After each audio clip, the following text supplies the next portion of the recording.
And hello everybody, welcome back to the channel guys. I hope you're all well. Before we do get into today's video, as always, please do smash that like button and subscribe to the channel for daily Rangers content. So, Rangers of course continuing their post-split matches with another win as we beat Kilmarnock 4-1 at Ibrox. Now, does the score reflect the overall performance and the match itself? Not entirely, to be perfectly honest with you. Of course, there was a lot going on in that game, especially in that sort of opening 20 minutes with regards to VAR. A lot of the game was being played on the monitor.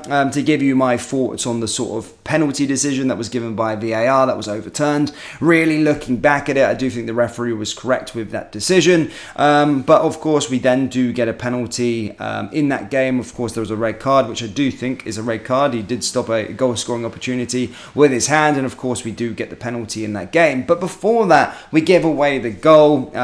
Poor defending from Rangers once again. That's kind of been a summary of the last 8 games, really, just not focusing defensively, being poor defensively and just giving away a goal. We did that, and to be fair, I think we were lucky going up the other end that there was a man sent off, because I just felt if they had 11 men on the park, I just felt it would have been the same old kind of performances, and we probably would have came away with a 1-1 draw, or even worse, could have went on to lose the game.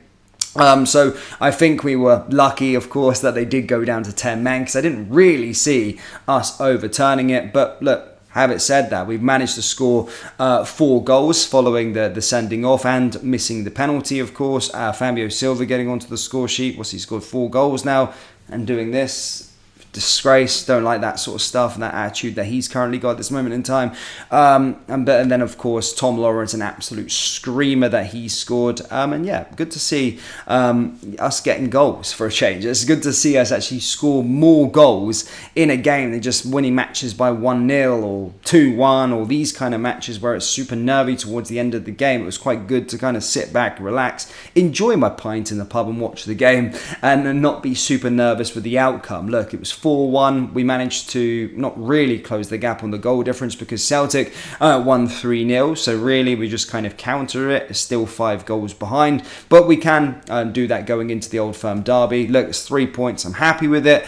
And look, we move on to the Old Firm match against Celtic next weekend, which is going to be probably the most important match just because of the war of words that are currently going on at this moment in time between sort of Brendan Rodgers, Philippe Clement, Brendan Rodgers being fairly disrespectful. It's time to see if these Rangers players are going to allow him and let him be accountable for the words that he's saying. Probably not, but look, let's find out what this Rangers team's all about. We are going to a place where it's going to be fairly hostile. We're going to a place where we've got no supporters. We're going to a place where the odds are in Celtic's favour. We're also going to a place where Celtic can effectively win the title against us at Parkhead, which should be unforgivable in the minds of these Rangers players. So here's hoping now that they've got a bit of confidence by scoring 4 goals. Here's hoping if they've got anything about them that they can go to Celtic Park, do something for the fans and actually win an Old Firm match this season. Because I know people are going to be like, well, we're at Celtic Park, we've got no supporters. It doesn't matter. It really doesn't. Celtic are a poor side. They are such a poor side. I do have watched some of their games recently, and yes, they've got better than they have since the sort of collapse that they had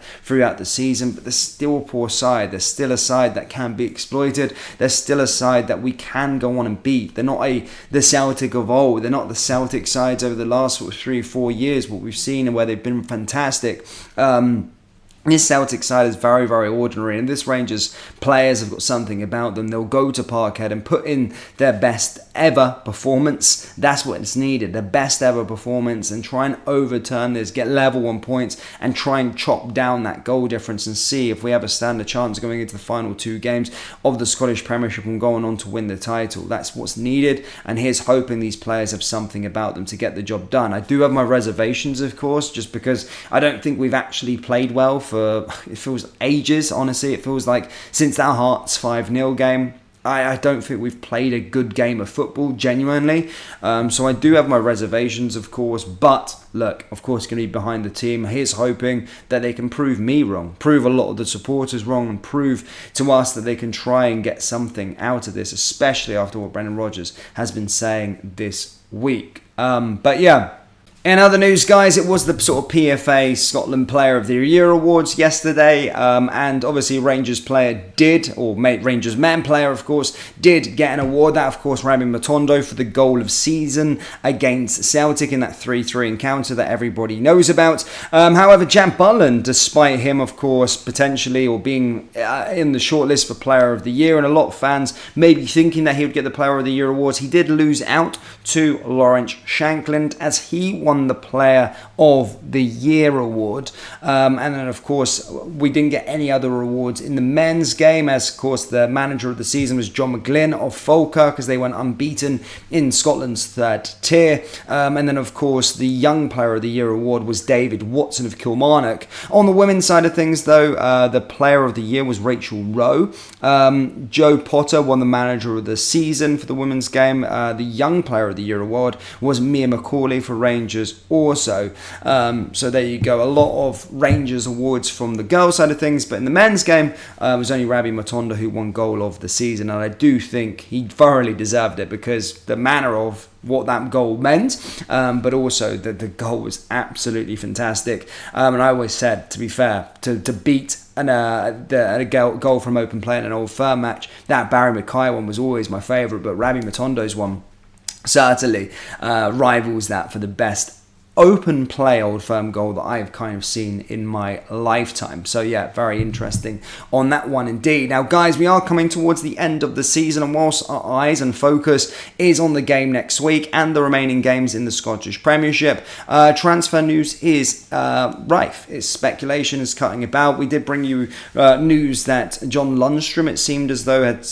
agreed a deal in principle to go to Trabzonspor in the Turkish Super League. We did state that the Turkish journalists have said that Borna Barisic and John Lundstrom have agreed a deal in principle. So it's not quite signed yet, but it does seem likely that they will be going. But reports have stated that there could be a twist on the cards after the weekend's action. Yes, Ipswich are reportedly looking to hijack John Lundstrom and bring him to the English Premiership. Of course, they did get promoted over the weekend. We did state that Trabzonspor have open talks with the 30-year-old about a move to Turkey, with his contract at Ibrox expiring at the end of the May. And Philippe Clement has publicly admitted that Lundstrom has offers on the table from other clubs, while a new deal for Rangers remains on the table.